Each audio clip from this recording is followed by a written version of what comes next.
All right, cool. Let's get it. Yeah, yeah. Yo, welcome. Ladies and gentlemen, we are here at Winners Win Podcast. I am your host, Coach Stan. Got my co-host with me.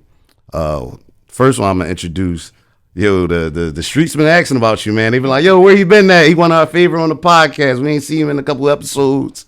So I'm glad to see my brother back. Let's give a big round of applause for Rare from Rare Footage.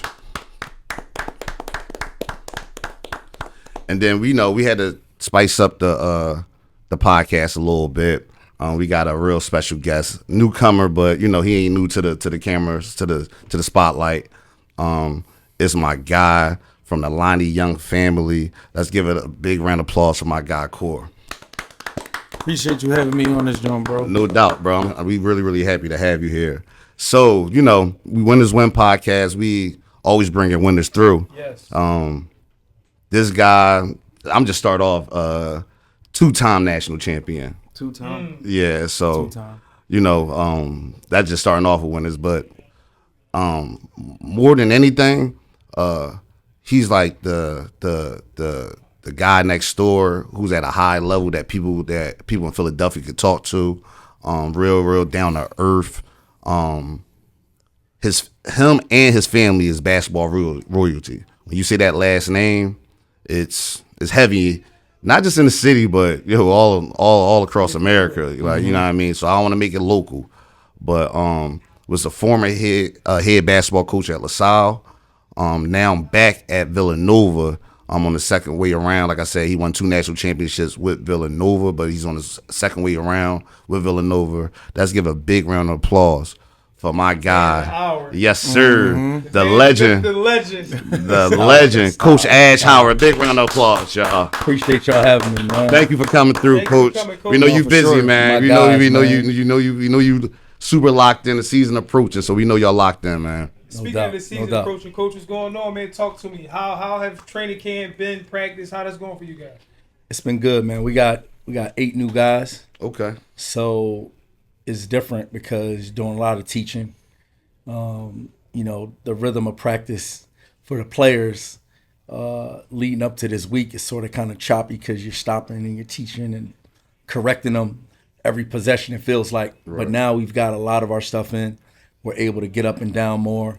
So the players like that when you stop teaching as much in practice and you let those guys go. But now we got to watch a lot of film because we got a lot of film to watch during this time of year. So Gotcha. No, that's a good job. Stan gave you a crazy ovation in the beginning, like introduction. Can you let the people know exactly like where you from and like how you got into coaching? Absolutely, man. So when people ask me, I say I'm from Philly. Right. Because I grew up all over the city. Okay. You know what I mean? Like growing up. Feet on land. Right. Yeah, growing up, I lived in West Philly. I lived uptown. Okay. My grandparents were in North Philly, so I lived with them for a large part of my life. Me and my mom, we lived in Delaware County for a little bit. My grandfather had a house in Darby, PA.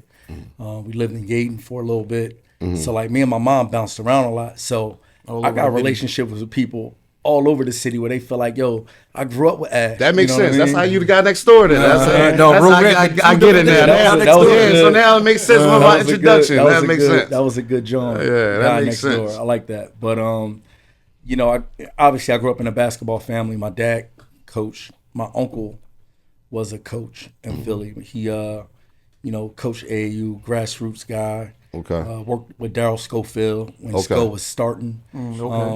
So rest in peace to my guy. I was going to say rest in peace, Sco. Yeah, rest in peace to Sco. Yeah. Like a lot of who I am is just really a product of my dad and my uncle being guys that really were like engaged in the community and coaching and just me as a young guy having the opportunity to just follow those guys. My grandfather and Coach John Chaney were like this. They were best friends. They went to Ben Franklin High together. So I had a chance at an early age to be a Temple ball boy, be in the locker rooms at Temple, like when Coach Chaney was coaching and going ham on those teams that he had and being able to see that like up close and personal. You know what I'm saying? So like in a lot of ways, like my path chose me. Gotcha. I didn't choose it. You know blessing. what I mean? It's a blessing. You know, it's a blessing, man. I've been fortunate to had some great experiences in basketball, and a lot of those experiences I didn't create, man. I was just a fly on the wall as a young dude, man, and I'm just been really blessed, man. Got you. So before the next question, I'm just letting you know I like that hoodie. I wear large. I'm just letting you know that. You know what I mean? We the same size. We the same size, man. So my wife always telling me I got to get rid of some of my stuff. So I got you covered.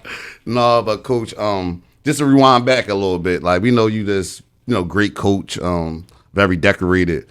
But Coach Ash had some game, back in the day. I didn't want to give away, what we was going to talk about, so I left it out of the introduction. But you played at Drexel as well. Yeah. So before Drexel though, what were you? Class of 98? 99. 99. Okay, tough. All the classes in the 90s was super tough. Yeah, right. So my question is for you playing in that golden era in the 90s, just give me like the basketball scene in Philadelphia growing up in our city. Like, just give me a little summary of being a kid, playing basketball. Just give me, don't leave nothing out. Like, you know what I mean? It was competitive, man. Like, everywhere you went, you had to prove yourself. Gotcha. You know what I'm saying? And in Philly, you just couldn't be scared.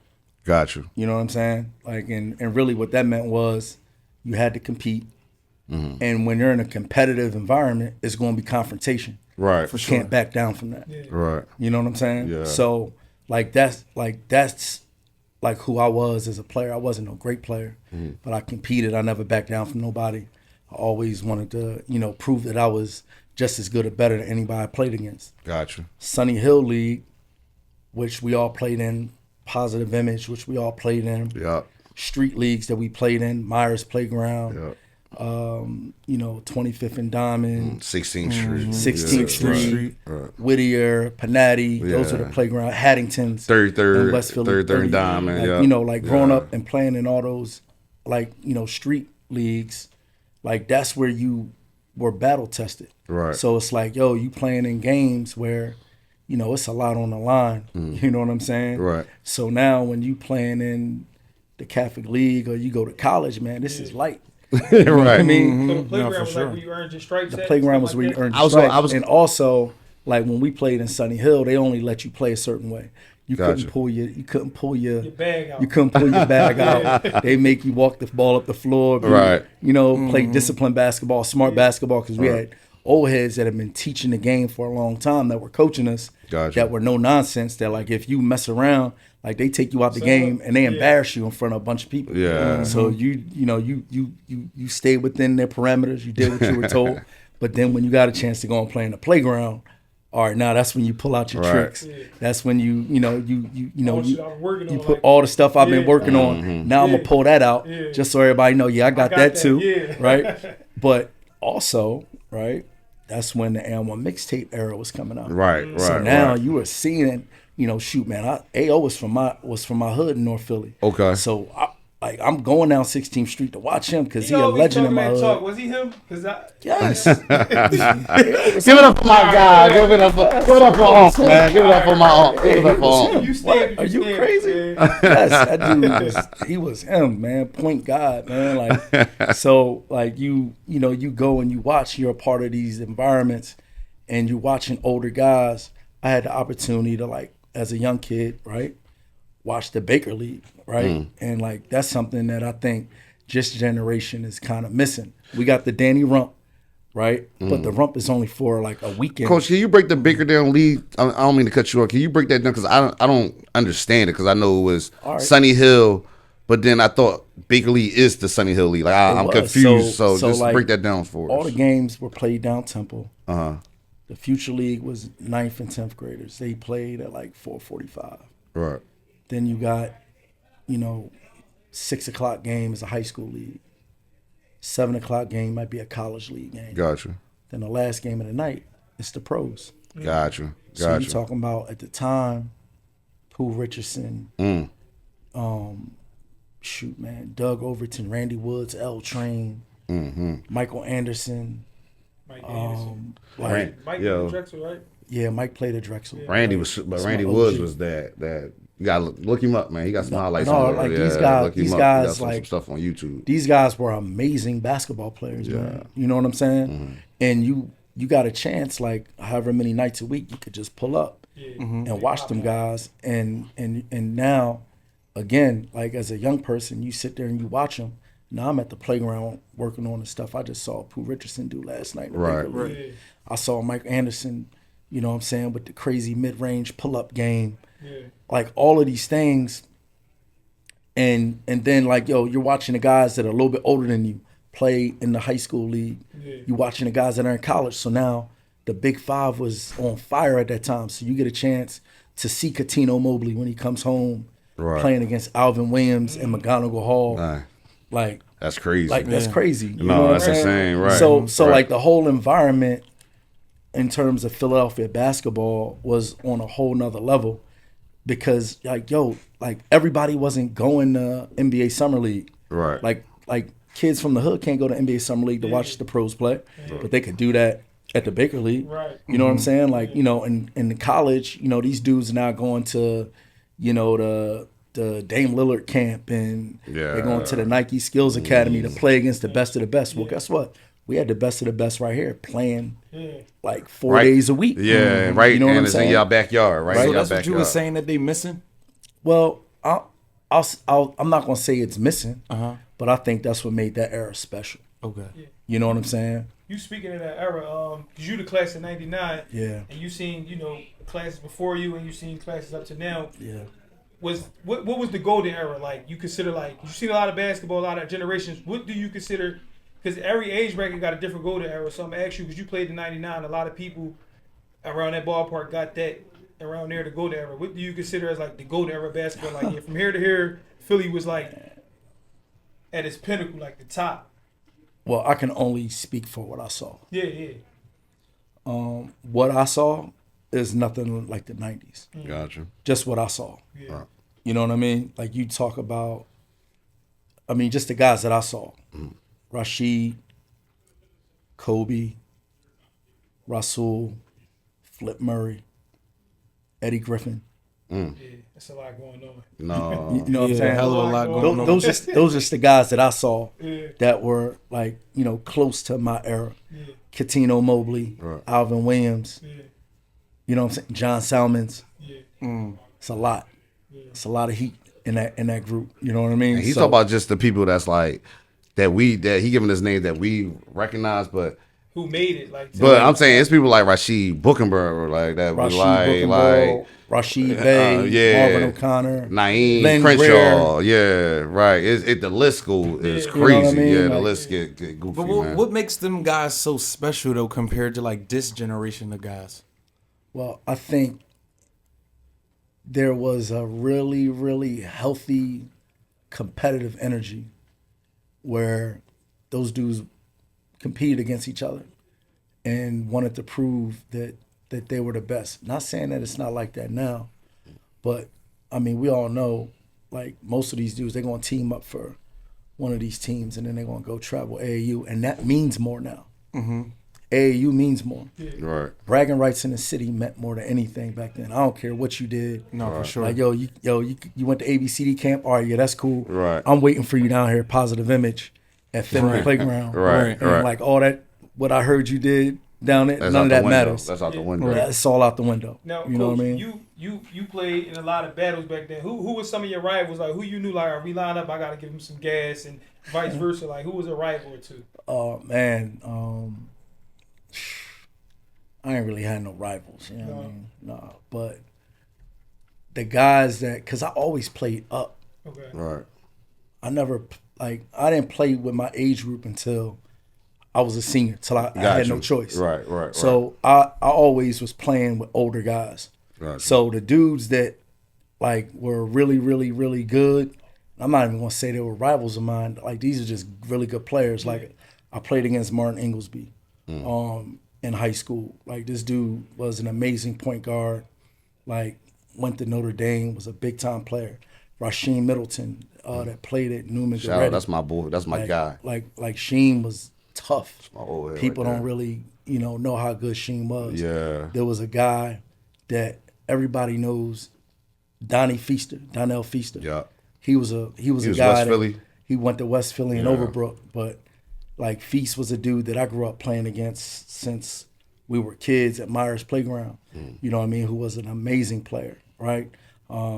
You know, then you got guys like Can't leave out my guy Buzzy. You know, I'm a Manchester guy, so you no, can't Buzz leave was tough. I didn't play in the pub, so I Right, didn't play right, against right, Buzz right. and them dudes as much. But like Buzz and those dudes were really like them dudes were amazing players. You know, I mean, one of my biggest regrets as a player was never playing for a championship. Elaborate a little bit on that. Because I went to St. Joe's Prep Yeah. to start. Okay. And then I had some academic issues and I left and I transferred to Bonner, right? But I was a point guard that didn't play with other great players. Gotcha. So I had to score when I was in high school. My teams wasn't good. I wasn't that good to carry my teams to a championship. You know what I mean? And I wish that I was able to have that as a part of my legacy as a player. You know what I'm saying? Because I scored a lot of points, made all Catholic, but like at the end of the day, I ain't playing the palestra. Right. You know what I'm saying? Where like, you know, there's dudes that I know they wasn't nowhere near as good as me. They were just playing with better teams, and then they got to play for on the big stage. You know what I mean? So that's one of my regrets. And as a coach, that's one of those things that fuel my fire. Like, all right, yo, man, I want to be a part of a winning team. I want to be a part of something bigger than myself. Right. Right. I don't need to be the man. Right. That ain't get me nowhere as a player. You know what I'm saying? Right. But like being a part of something bigger than myself, and being a part of a winning culture and knowing my role and trying to do the best in my role, that's something that, in all honesty, is a huge part of who I am as a coach and like my passion for like creating winning environments. You know what I'm saying? Gotcha. Does that make sense? Gotcha. Yeah, So I hear you saying like, yo, I was, you know, I competed, I held my own, or I wasn't as good, or whatever the situation may be.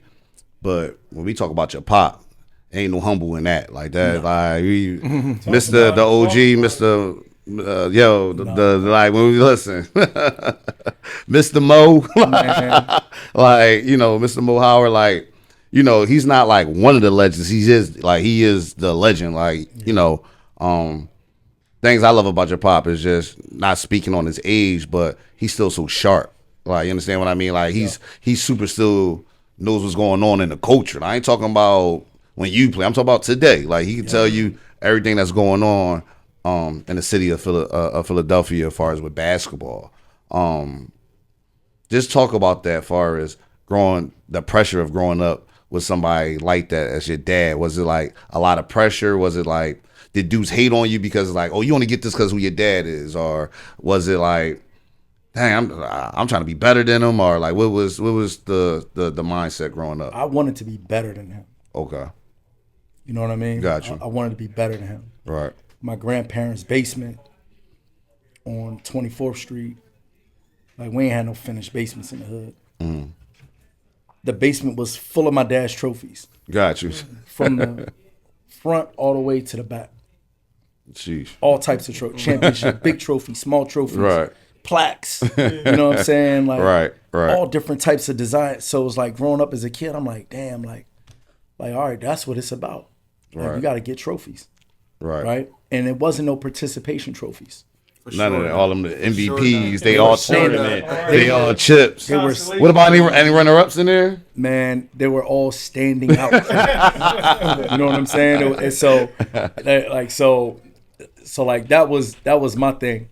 And it's amazing how when I think back on my childhood, how much of the things you see shape your mentality and your approach to life. You know what I mean? So like I always was chasing that myself. Gotcha. There wasn't any outdoor, like the pressure was always what I was putting on myself because I'm like, yo, this is what I want. You know what I mean? But I didn't know how great my dad was. You know what I'm saying? Like What you mean by that?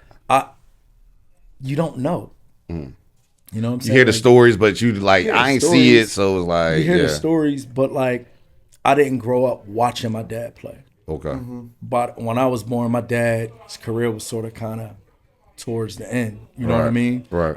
I did watch him play pickup and stuff like that, but it wasn't like I was like, Steph Curry sitting with Dell Right. at the 3-point shootout. Gotcha. You know what I'm saying? Gotcha. To kind of witness his greatness. So you didn't see it, but everywhere you go, everybody talks about it. So you gotta say like, yo, this dude must have been extraordinary. You know what I mean? Right. And there's times where you get tired of it, like, hey man, you down? I'm like, all right, my dad. But I'm gonna tell you what, man, like it's something that I'm proud of. Gotcha. It's not something that I'm As ashamed you should be, of. man. And growing up, like there was one instance where I felt like this dude, like it was a guy that was hating on me. And it was an old head. There was a dude that was actually coaching me, right? And I was playing on this all-star team, and he's just like, yo, man, you ain't that good. Like you ain't.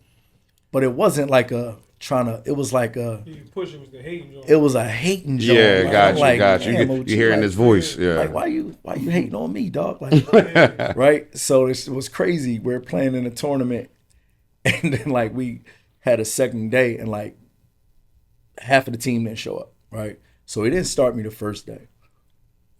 Second day, half of the team didn't show up, and there's 6 players, dog, and he brought me off the bench, right?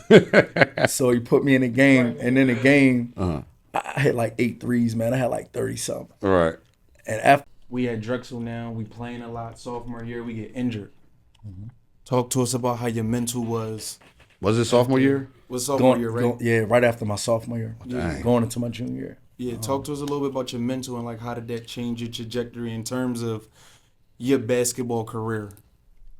Again, right? So didn't get the win. Didn't get the win as a player. And now we got a new coach coming in. We got Brew coming in, Gotcha. who was a Philly guy that we all knew and respected. Right. And I'm looking at it like, yo, I get a chance. You know what I mean? And at that time, I felt like my life was taken away from me. My identity revolved around basketball, being a player. Right. Right. So that was hard, man. That was tough. But it was God working in a mysterious way at the time for me, where He just redirected my path from being a player to a coach. He saw that the league wasn't in the cards for me. He's like, yo, Right. man, it ain't in the cards for you, but I got something better for you. And it was a blessing in disguise because I got a chance to get a head start on my coaching career. Right. So Yeah. So talk to us about like, some of the spots you were at. I know you started off as a student assistant. A student assistant. Yep. I heard some stories about the hoop group stuff, and I don't know if you went to Drexel or then you went to LaSalle or was it Xavier, but just talk to us about, just leading up to everything. So I was a student assistant. So when I stopped playing, Drexel kept me on scholarship. Okay. I was a student assistant. Then when I graduated, I didn't really know what I was going to do, so I was just going to work basketball camps just to make some money. Right. So I got a chance to work the hoop group camp as a counselor, and at that time I'm doing workouts, I'm training players Right. as well, right? So while I was in college, I started training players. So I started training Kyle Lowry, Sean Singletary, Okay. Wayne Ellington, Gerald Henderson, Robbie Kurz. That's an art group to start with. God, they are. Amazing group. It was an amazing group. Shane Clark. It was an amazing group to start with. That's crazy, right? So I'm training these guys, and I'm saying to myself, like, damn, these dudes is good, because I'm at Drexel, so we would work out, and then I would let those dudes play pickup versus the Drexel team. Okay. Right. So now, there's really no workout guys. Right. There was nobody doing that at the time. Right. And really, all I was doing was I was taking the drills that we were doing in our individual workouts at Drexel, and I was doing them with those dudes. Smart man. You know what I'm saying? And the reason and my connection to those dudes, me and Sean Singletary's older brother Harold, we went to Henry Middle School together. Okay. Right, when I lived uptown. Right. And when I lived in North Philly, we all played at Panatti Playground. Me and Lonnie Lowry. Okay. But boy, we played against each other. So Lonnie asked me to work Kyle out. He's like, yo, my brother, come on, I want him to work with you. So Kamal Yard actually bought Lonnie brought Kyle and Shane down to Drexel to start working out with me. Oh, shit. Yeah. So now we put all these, group of guys together, we working out. So now I graduate, and now I'm trying to figure out, like, all right, what am I going to, am I going to be a workout guy?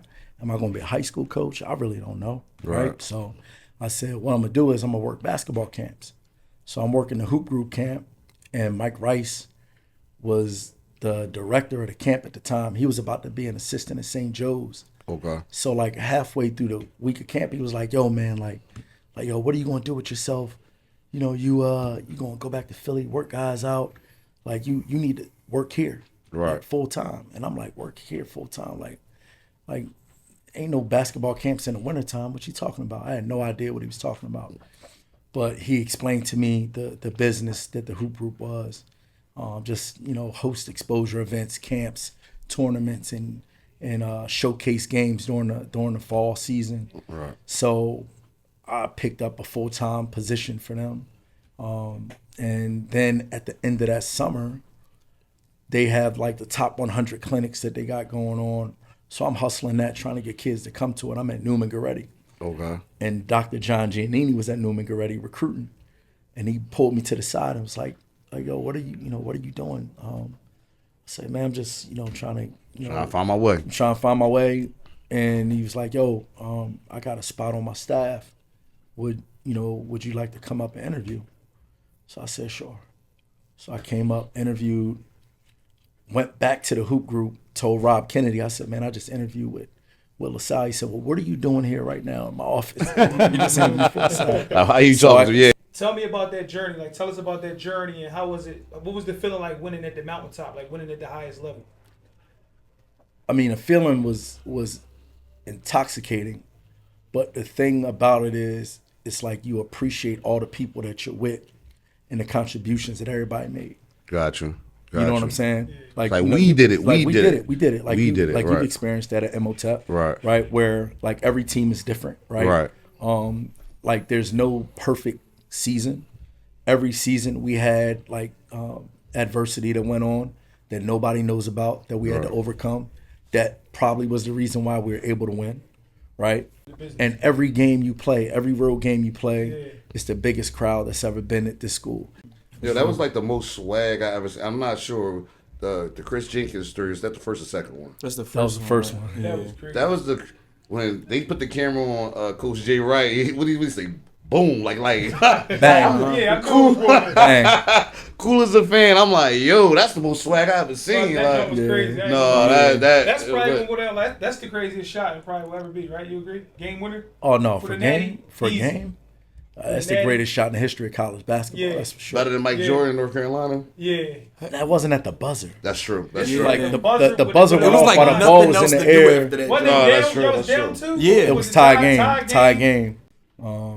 So yeah, man, and that's the thing that's cool, right? It's like, yo, we practice this every single day. Right. So now when you get in that moment, The biggest moment. That was the biggest moment. and we always talk about it, like, yo, practicing to build habits for those moments. Right. So when we got in that moment, it was just like, all right, yo, This what we got to do. this is what we do. We good. We good. You know what I'm saying? Like, Yeah. yo, we good. Yeah. Man, we say attitude, right? So No, it's for like, sure. yo, so it's attitude. Because mind you, we had a 10-point lead that we just blew. Chopping it. Right. That we just blew. We had a 10-point lead with under 3 minutes left, and they came and tied the game Right. up on a fluke double pump three.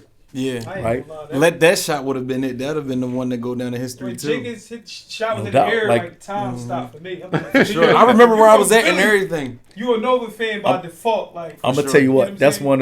one of the coolest parts about that shot. Is everybody has their recollection of that moment, Right. Where they were, what they were doing, who they were. I was with. sitting in Chili's having a I little quick was in the little crib. meal. Yeah, I'm sitting like there looking at the TV like- with my ticket. I'm like, what? Yeah. You know, that's all that, man. That's all that yeah. though. Stan talked a little bit about like the swag of Villanova, like around that time, and like the attitude you spoke about. But both teams that you won national championship with got different identities. What's your relationship with both of those teams, or even like those guys from those teams?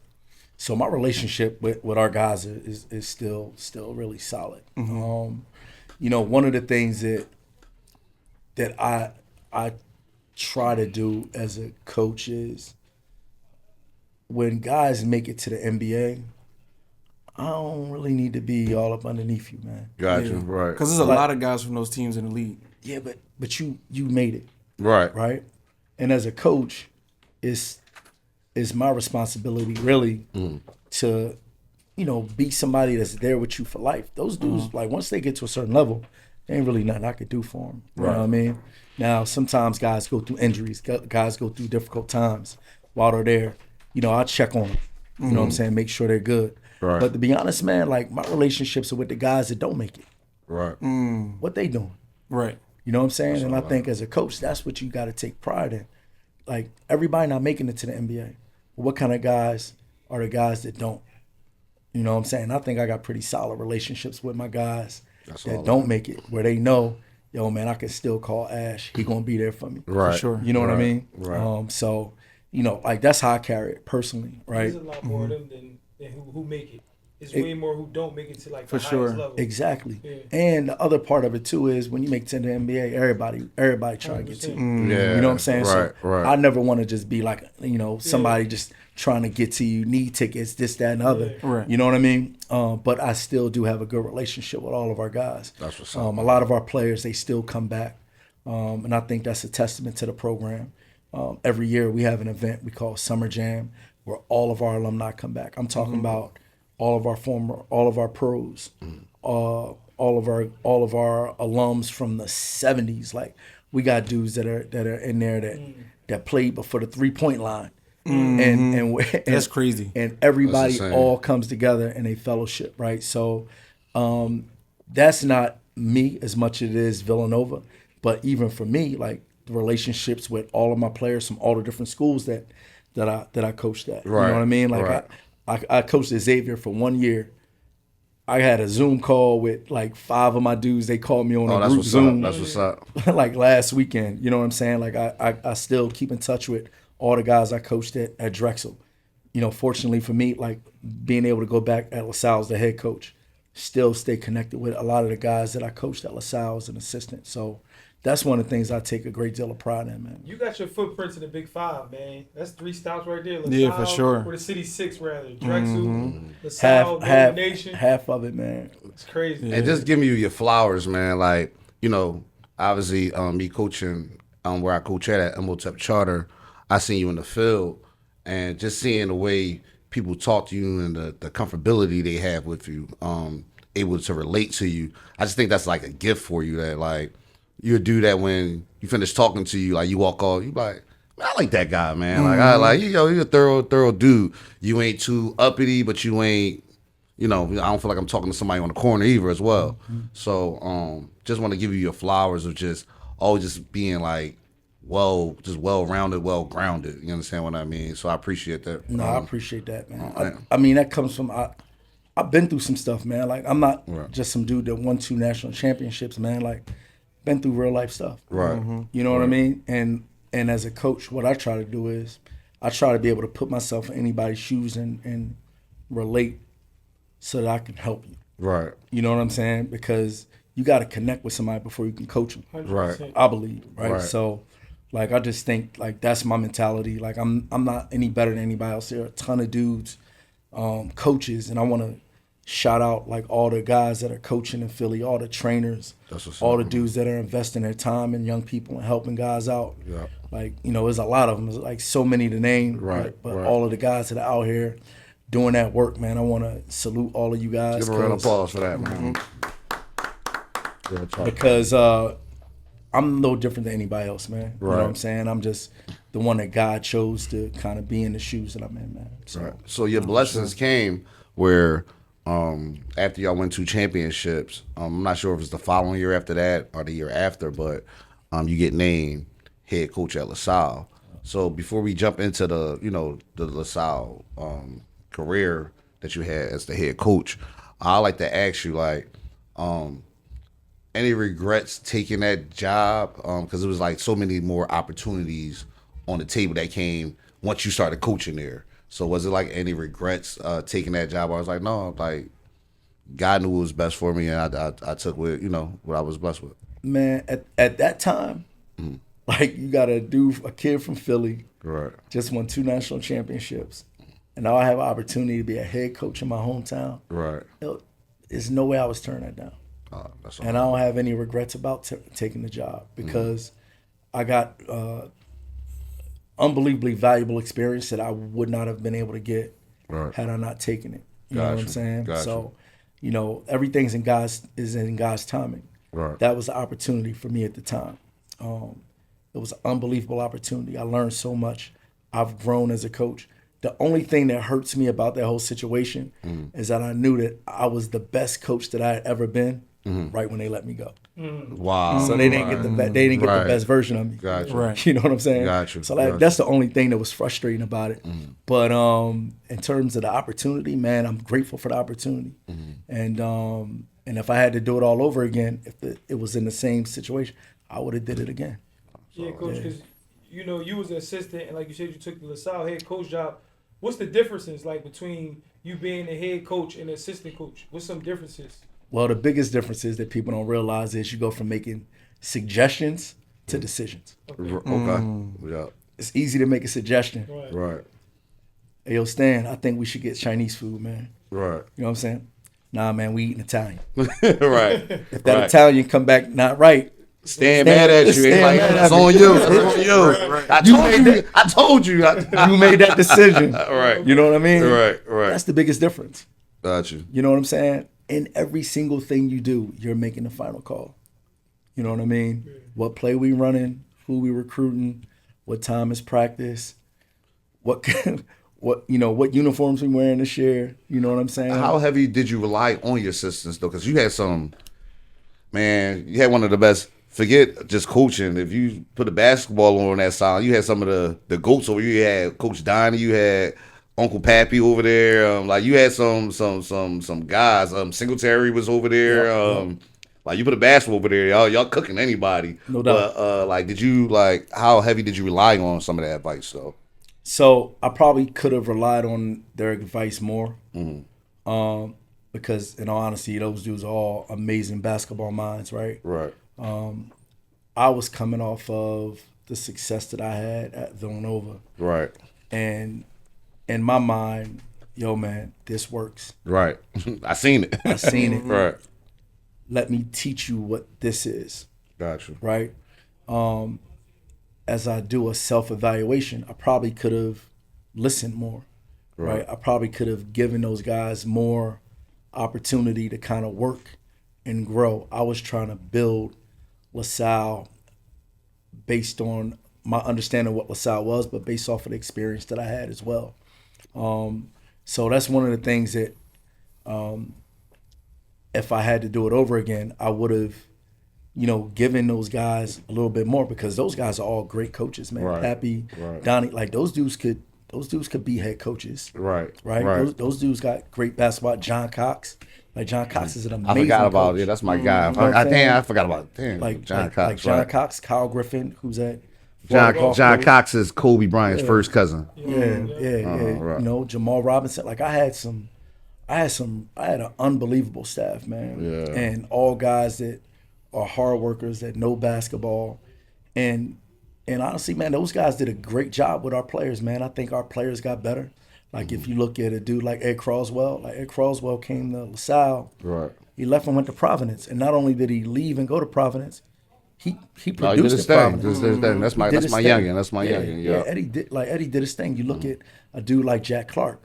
We just had Jack Clark while he was kind of overcoming injuries. But that dude left LaSalle and went on and played in the ACC, played in the Elite Eight. Right. It was a starter, a major contributor. That had a lot to do with the work that he did, that those guys were doing with these dudes. Right. We got Jig back, right, at Villanova now. I'm telling you, man, like, those guys did a great job helping Jig get to where he is today, man. So shout out to my staff at LaSalle. Still number love for those dudes. You definitely was hands on because I was working with D. Beatty a lot with your time. I remember you. DB. Right. Emotep and LaSalle is on the same strip on 21st Street. It's a couple hundreds down. Yep. So, obviously Coach Ash, Coach he making sure everything is right. I ain't going to have him just be working out with anybody. So He come through, just peek his head in, check, see what we doing, and he'll call Dave over to see maybe some mechanics that he might want to adjust to. So Dave would talk to him, come back to my workouts, and he'd be like, "Yo, so Stan, what you want me to do?" I'm like, "I don't know. Your coach is just right there. Do what he just told you." Like that's what you got to answer to. So do what he just told you, bro. So DB was a gym rat, man. Like you had to pull that super dude hard out of the worker, gym, man. Super hard worker though, man. Yeah. Yeah, so I actually wanted to stay on the topic of like you bringing up Imhotep and LaSalle being so close in proximity. LaSalle, for what it's worth, doesn't really get a lot of recruits or a lot of like the hotbed players from Philly. What do you think the difference is now compared to then? Do you think like NIL will change the trajectory of that or anything in regards to LaSalle recruiting in the Philadelphia area? Well, I think the hardest thing for LaSalle has been facilities, right? So, like when we were there, we had a lot of really good players come on campus and visit, right? Right. But they just look and say like, man, these facilities, I don't know. Right. Like I like the facilities in the ACC or the Big Ten a little bit better. Right. And we were recruiting those type of guys, right? But now that they have this new facility, it could help them, right? I think NIL is tricky just because, in order to have a strong NIL, you got to have some financial backing, right? And LaSalle needs financial backing to continue to build their university up. I don't know if they can go to their alums and ask for big NIL money like that if they still trying to, do other things on campus. Right. So you think step one is just upgrading the facilities and entice more players? Yeah, which they've done, which should help them. You know what I mean?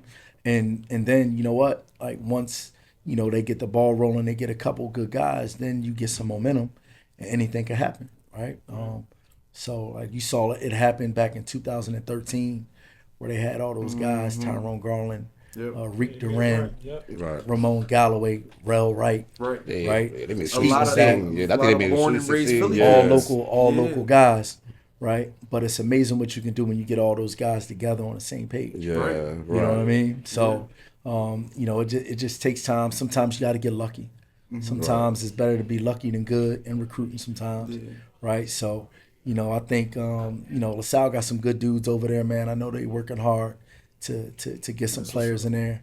And, with this new facility, it should help those guys. So I got two questions for you, like kind of relating to that. So you're not speaking on LaSalle's behalf.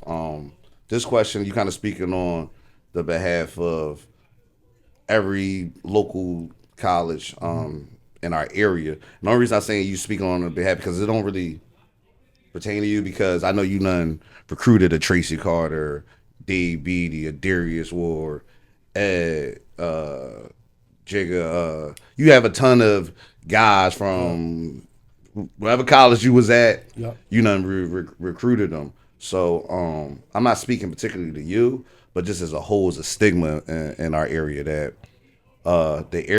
Once players started to travel AAU and get outside of the city and experience other things, you got social media now, right? The same thing that we say about Philly, if you're in DC, they say about DC. Oh, gotcha. If you're in New York, they say about New York. Gotcha. If you're in Chicago, they say about Chicago. Right. Everybody leave because now we're exposed to way more. The world is a bigger place than just our neighborhood. You know what I'm saying? Like, when we was coming up, if you was from South Philly, you stayed in South Philly. Right. So to go uptown to LaSalle, that's like you out of town. Right. You know what I'm saying? So these guys, they're used to traveling. They're used to being out and about. They're meeting kids from other cities, from other teams. You know what I'm saying? Yeah. And they build those relationships. You know what I'm saying? So now they teaming up with guys from other places. Back in the day, guys from Philly would team up together and go to right. school. Oh, you know what I'm saying? So now it's a completely different culture, right? Than what it was before, right? So I think the local schools, at times you say, you know what, man, right? So now, like, you want that personal connection, right? But is it being reciprocated? So now, like the colleges, at times you can say like, man, you know what? I'm just tired. And even if you shot your shot and you didn't get a dude, it's hard to just keep shooting your shot, Right, right. and really not getting the players that you want. Right. You know what I'm saying? Sometimes you may say like, yo, man, y'all need to recruit this guy. But nah, man, I want this dude. I know this dude gonna help me win. Right. You know what I'm saying? But if I feel like, you know what, I know I'm not gonna get that dude that I know I really need to win. Right. Man, I gotta go try to find him somewhere else. I'm gonna go recruit him in the middle of nowhere somewhere where nobody might know who he is. And I might be able to steal him and get him back here to Philly. Right. Or maybe a kid that's from Baltimore, right? That's underappreciated because it's a whole bunch of really good dudes in Baltimore during this year, and they kind of sleeping on this dude. This dude really good. Right. He might be able to help me, right? Like that's how you got to look at it as a recruiter, because we know what we need to be successful. Right. You know what I'm saying? Gotcha. And if I know I'm not going to get a guy, I can't waste time on him. I got to go try to find somebody I know can help me. Speaking on relationships, you mentioned relationships. How important is relationships and networking in like the business of college basketball, being a coach? I think it's everything, because in the end, especially in coaching, you know, the first thing people are going to do is look to the guys that they know. Right. It's going to be really hard for a coach to say, yo, man, I seen this guy, I don't really know him, and I'm going to hire him. Right. So, like, that's why, like, you know, building relationships, you know, in Philly, we always say being Joe. Right, man, right, Joe, right, man, this dude speaking, I don't know this guy, right? But that's networking, man. And eventually you realize, like, you know, not doing it will set you back. 100%. You know what I'm saying? And that doesn't mean that you gotta, you know, go overboard, but like, yo, man, like, yo, you know, introduce yourself, present yourself well. You know what I'm saying? Speak. Something as simple as, yo, man, how you doing, coach? Like, that goes a long way. You know what I mean? Especially in a competitive environment where you have the ability to say, all right, you know what? Like, I know we out here recruiting, but man, I'm gonna just, you know, give this dude the respect, knowing that we doing the same thing. We out here, you know, trying to, you know, we out here working. Yeah. Gotcha. Do you still talk to Jay Wright? Yep. You do? Still How you talk to doing? Coach. He's doing good, man. Life is a lot less stressful now. When he was walking up and down the sidelines, he's doing good. That's what's up. That's what's up, man. Yeah. That's like super legend. What was some of the stuff you took from working with a legend like that? Like, you know, Coach would always talk about being legit. Mm-hmm. Like, you know, just be legit, man. Don't try to cut corners. Right. You know, do the work. Be honest. Show up on time. Give an honest effort. Because when you're a part of something bigger than yourself, everybody knows the dude that ain't legit. Right. You know what I'm saying? Like, everybody knows, you know, in this small family that we have, like, yo, who's really putting in the work and who's not. Right. And one of the best things that Coach said after we won that first national championship, Chris hits the shot, we back in the locker room, and we will pray after every game. Okay. And he came in the locker room, and he said, like, he's like, guys, I'm proud of you. He said, just remember this: if this is the most significant thing that you accomplish in your life, you haven't accomplished anything. Wow. Damn. At the national championship. And at the time, we was on cloud nine. Yeah, like, man, Coach, you tripping? I was like, yo, it's like, Dad, Coach, you just hit us with a kidney shot right there. You hear a lot of coaches now talking about family and entourage, like background checks and stuff like that. How do you feel about that? And like, what do you think about that? I think it's important. I think it's one of the most significant parts of these young athletes' trajectory. And at the end of the day, it's really on the athlete. It's really on the young person. Right. To know how to navigate their family, navigate their entourage. Most families, they mean well. Right. They just don't know no better. Gotcha. Right. You know what I'm saying? And people are watching you. So the same way, you know, a player is being evaluated, body language, attitude, are they coachable, are they a good teammate?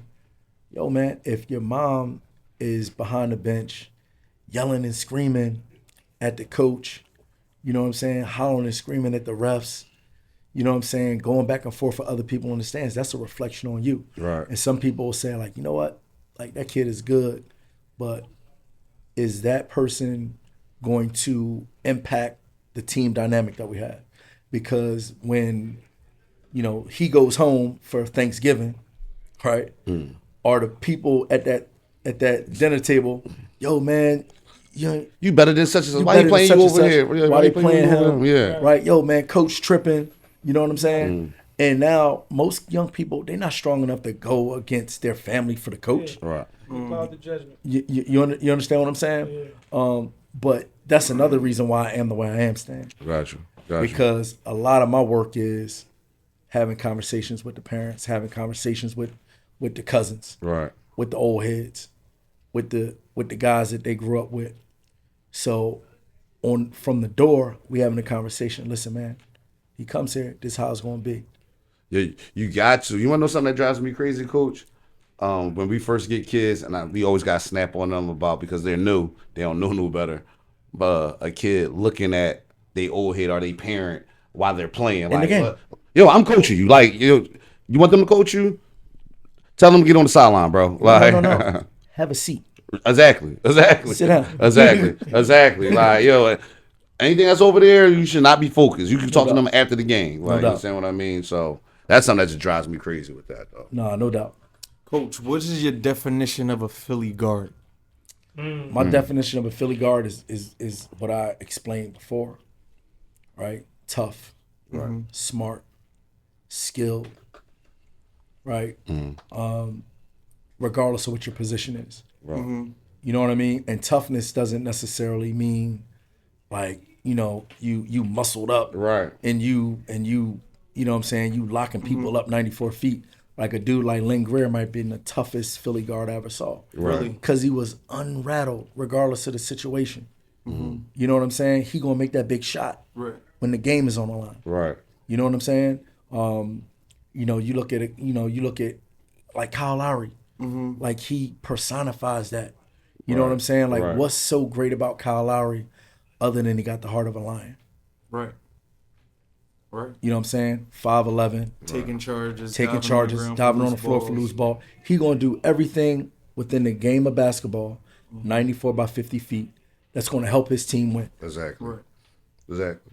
You know what I'm saying? And like, yo, for the longest, like you look at guys that like Philly guards, and people always say like, yo, these guys like a Doug Overton, Aaron McKee. Right. Those guys weren't superstars in the NBA, but they played a long time. Long time, right? Why?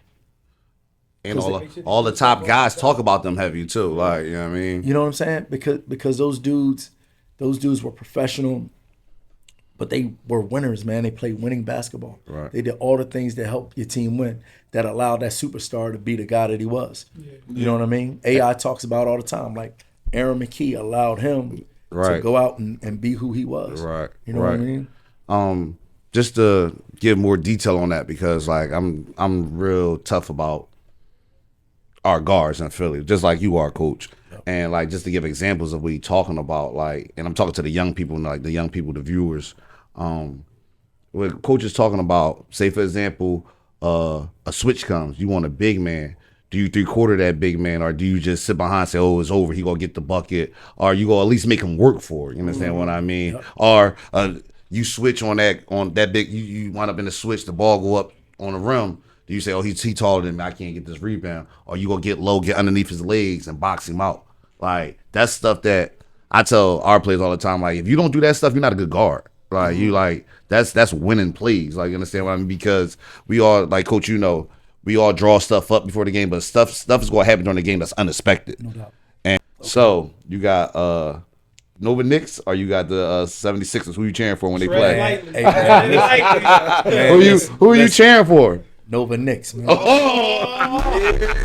He got to though. I got to. He got to. I was conflicted, man. I was at Game 6. Oh, for real? I was at Game 6. And I was conflicted, man. So I'm sitting there.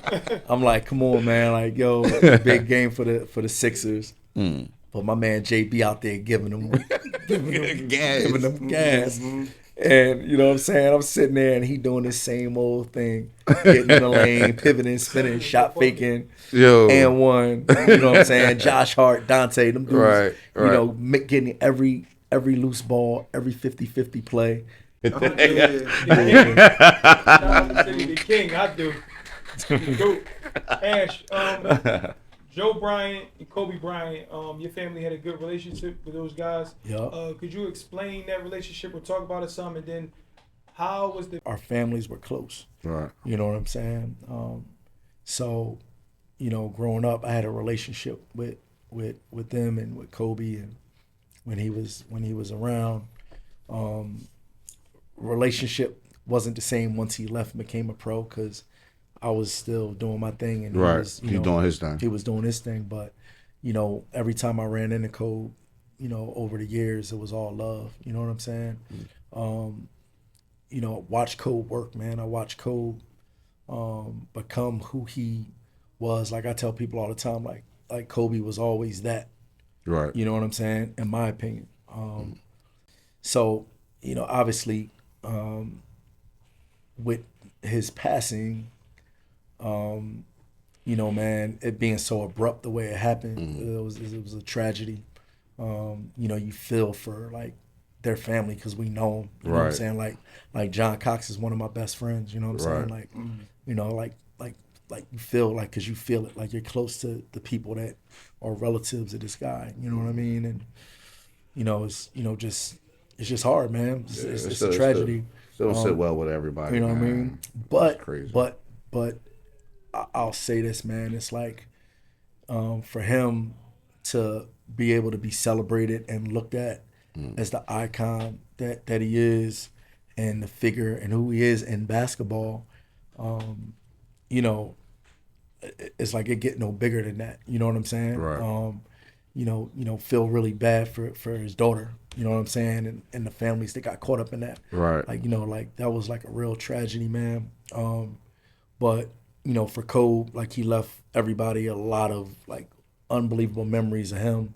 You have so much, you know, footage and you know, just examples of, you know, him being who he was and the impact that he made on so many great players, man.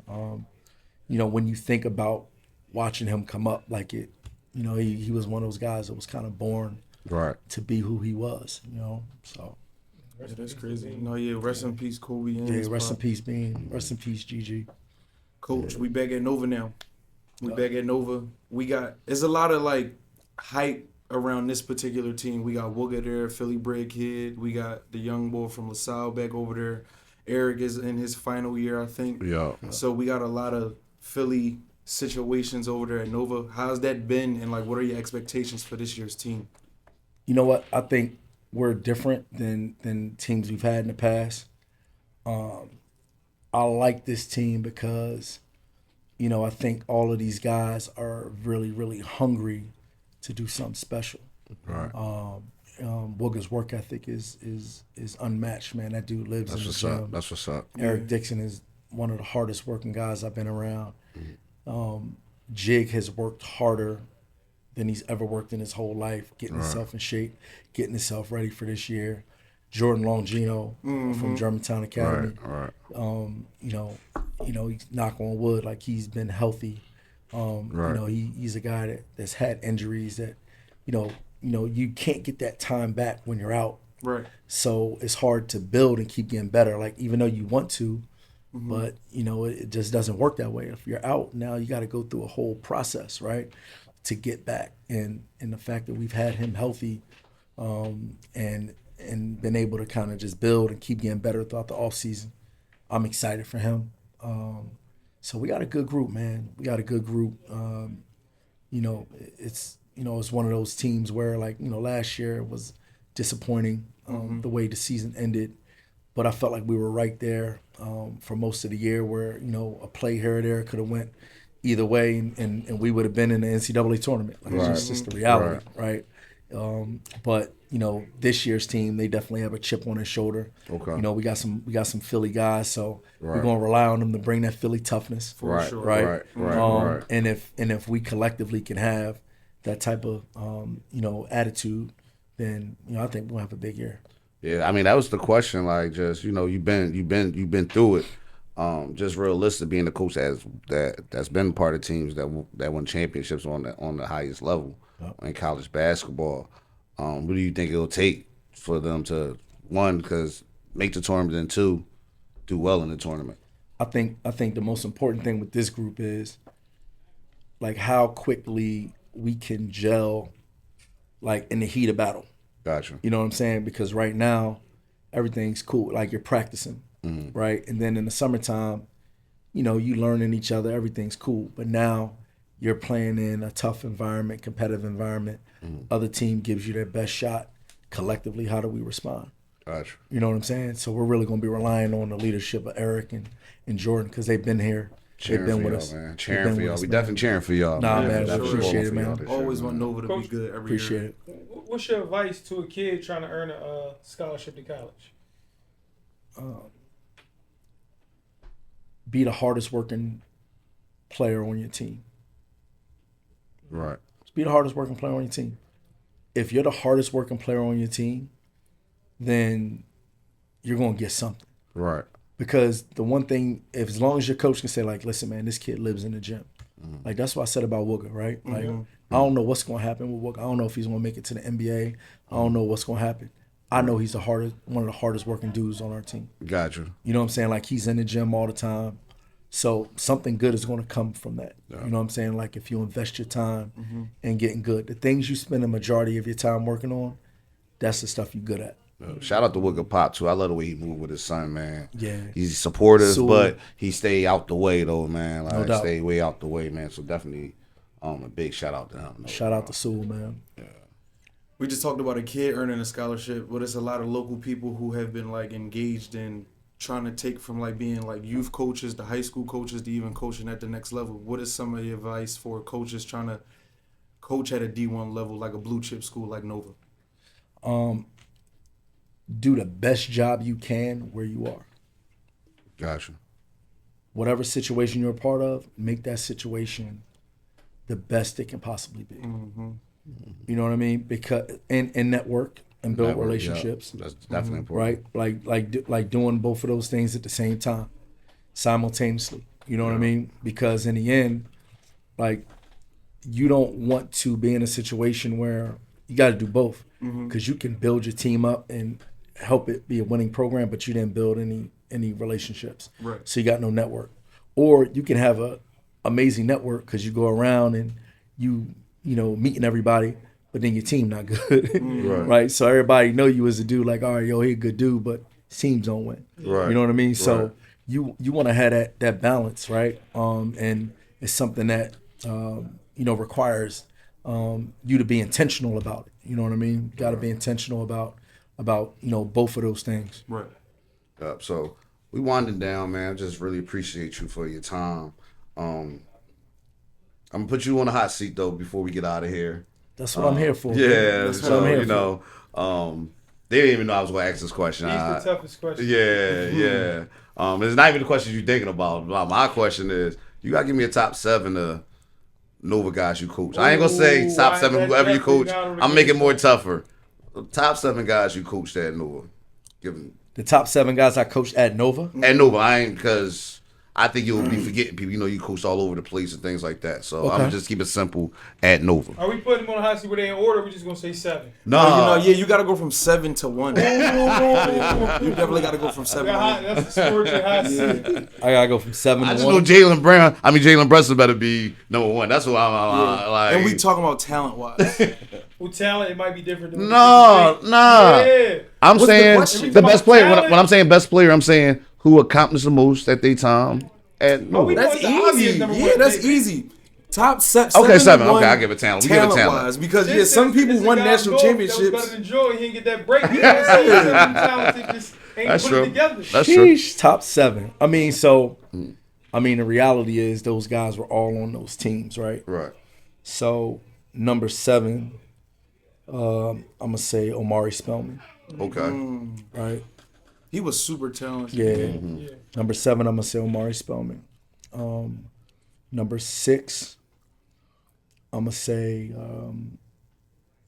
she's a lot of dudes, man. That's I see. Number You gonna be six. getting phone calls after this, like, Number yo, coach, six. what's up? I'm gonna say, Current players too. It might be easier to start from one. no. Omari Spellman, Okay. Darren Hilliard, Okay. Okay. right? While we was at Nova. McHale, Okay. right? Definitely. And 5. Josh Hart, Okay. And 4. all right. Ryan Archidiakono, Yeah. That's okay. heavy. He was tough. Super Right. tough. Yeah. Ryan Archidiakono. Let's see who you got for this number 2. Right.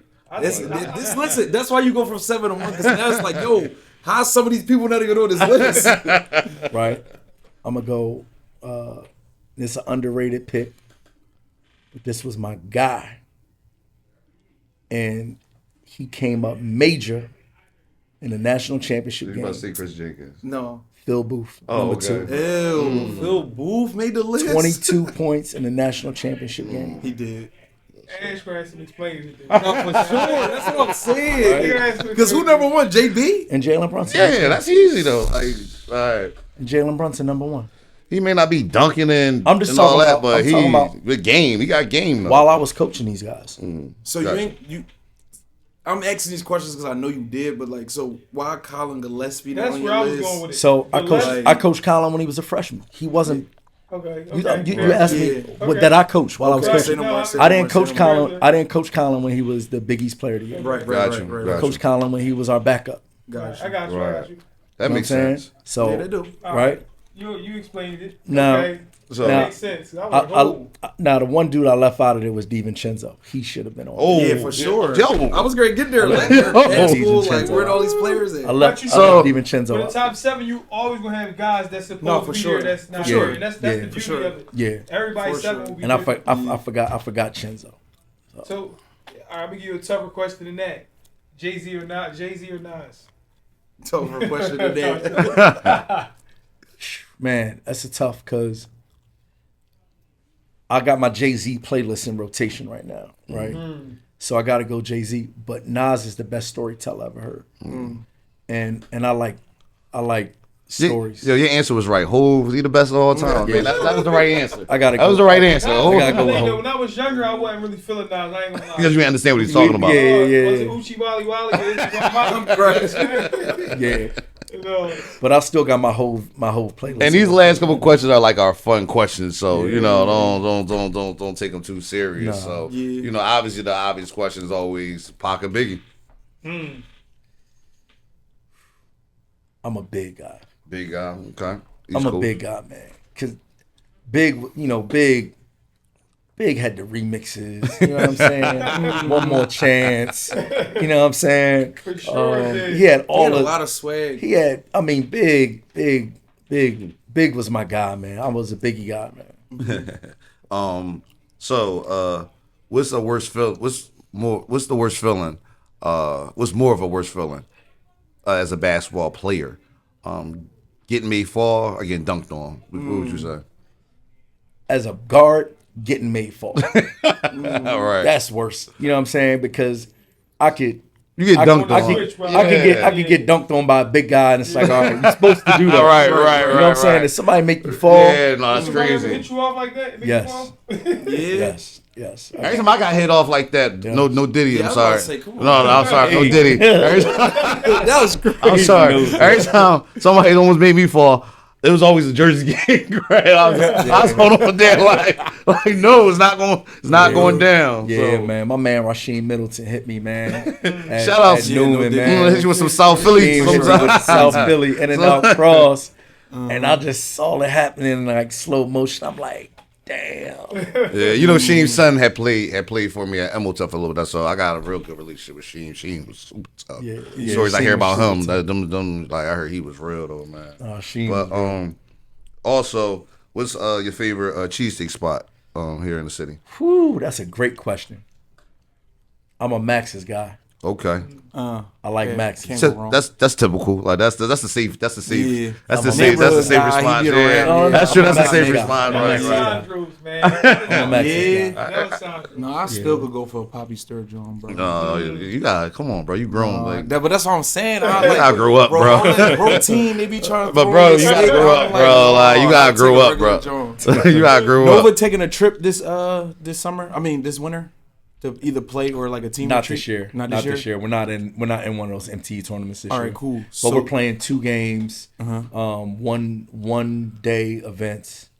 One we're playing University of Maryland at the Prudential Center in Newark, New Jersey, That's what's and up. we're playing UVA down in Baltimore. Baltimore has a new arena in like that's what's downtown up. Baltimore by the harbor, so we're playing UVA down there. Well, I know y'all played in like Atlantis before, Hawaii, and all that stuff. What are some of like your favorite vacation spots to play basketball in or to coach in? Well, Atlantis is our spot. Yeah. Okay. Because we've never lost that tournament. Every Okay. year we Yeah, play can't that go wrong with that. tournament. Right. Every year we Not- play yeah, that but tournament. yeah, make sure. It's Yeah. like, Yeah, that's like ours. It's like the Wildcat Right. Invitation. The Wildcat Invitation. You know what I mean? That's true. Yeah. So Atlantis has always been good.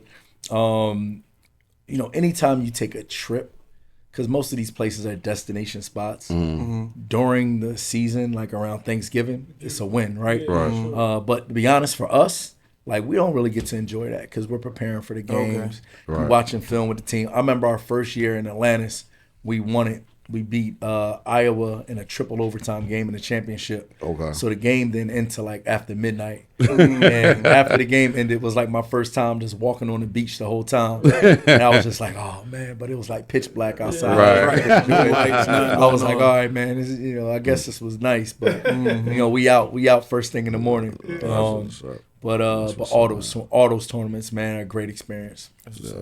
So, Coach, man, we done held you up long enough, held you hostage long enough, man. We really appreciate you. Let's give a round of applause for Coach coming through. Man. Thanks for having me, man. Our first college coach on the podcast. So, Thanks for having me, Coach Donnie, all of y'all that who I talked to, like I'm, Coach John Cox, I talked to him already too. I'm definitely expecting y'all.